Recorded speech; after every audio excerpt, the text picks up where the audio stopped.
चलाई गई।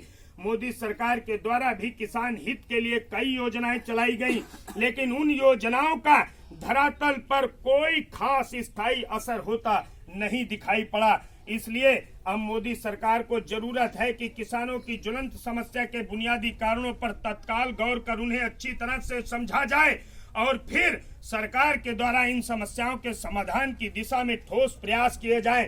वैसे भी अब केंद्र में दोबारा चुनकर आई मोदी सरकार से देशवासियों को बहुत ज्यादा उम्मीदें हैं। सरकार को भी जनता की इस आशा पर खरे उतरने के लिए जनभावनाओं के अनुरूप समय से पैर रहते काम करना होगा। इसलिए सरकार को भी यह जल्दी ही समझ जाना चाहिए कि किसान देश की नींव है, इसको मजबूत करें।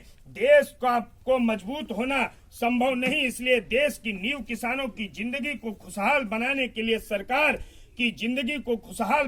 लिए सरकार को फाइलों से योजनाओं को जल्द से जल्द निकालकर धरातल पर लाकर अमली जामा पहनाकर समस्याओं का स्थायी कारगर समाधान करना होगा।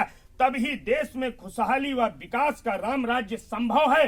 वरना जिस तरह से किसानों का शोषण भारत और उत्तर प्रदेश में भाजपा की सरकारों द्वारा किया जा रहा है, ये बराबर किया जाता रहेगा और इसका एक स्थायी समाधान सरकार के साथ साथ में आप सब यहाँ पर बैठे बुजुर्ग, नौजवान, युवा साथी, मजदूर, किसान माताओं बहनों के पास भी है कि भारतीय किसान मजदूर यूनियन दशहरी संगठन में संगठित होकर आइए, एक मुक्त होकर सदस्यता लीजिए और हर किसान की आवाज को वहां तक उठाया जाएगा जहां तक बैठे भ्रष्ट अधिकारियों को एसी के बाहर निकाल कर उन्हें नंगा करने का कार्य किया जाएगा। पुनीत मिश्रा जिंदाबाद, पुनीत मिश्रा जिंदाबाद, भारतीय किसान मजदूर यूनियन जिंदाबाद, भारतीय किसान मजदूर यूनियन जिंदाबाद।